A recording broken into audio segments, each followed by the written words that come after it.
Now, with respect to the rulings themselves, let's think about this.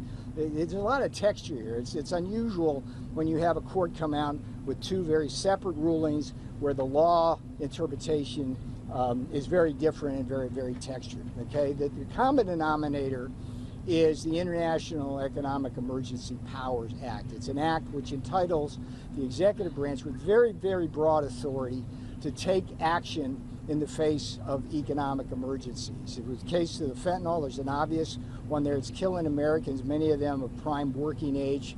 And that fentanyl tariff also was designed to stop the border invasion. And when you have 20 million people coming in, stealing jobs, depressing wages, that's part of the emergency.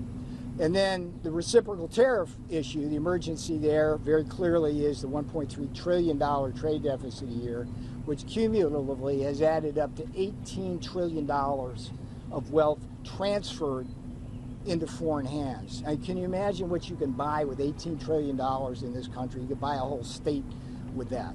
So with respect to the fentanyl tariff, the court argued that somehow that there wasn't a sufficient connection between tariffs and the ability to stop the fentanyl poison. We just violently disagree with the court on that and see that as a violation of the separation of powers between the judicial branch and the executive branch itself. The court is not supposed to micromanage how the president of this United States is supposed to be able to get people to stop dying from fentanyl. And the court didn't even note the fact that the fentanyl tariffs have been actually quite successful so far in improving that situation.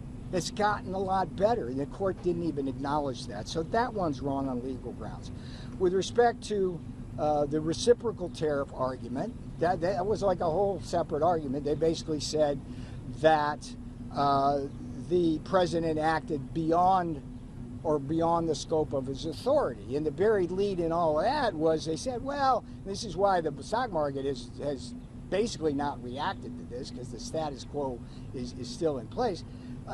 It's like you can use other things to accomplish the same result. We just don't like this one. You know, it's the 122, the 232, the 301, 338. Do your homework.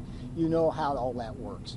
So where we stand right now is we have a dramatic expansion of a judicial blockade of the Trump agenda by rogue judiciary working in league with Democrats who are at the heart of the suit, and rhino Republicans who have a vested interest in shipping our jobs offshore and opening our borders. We will fight this all the way up the chain, and in the meantime, this did not catch us by surprise.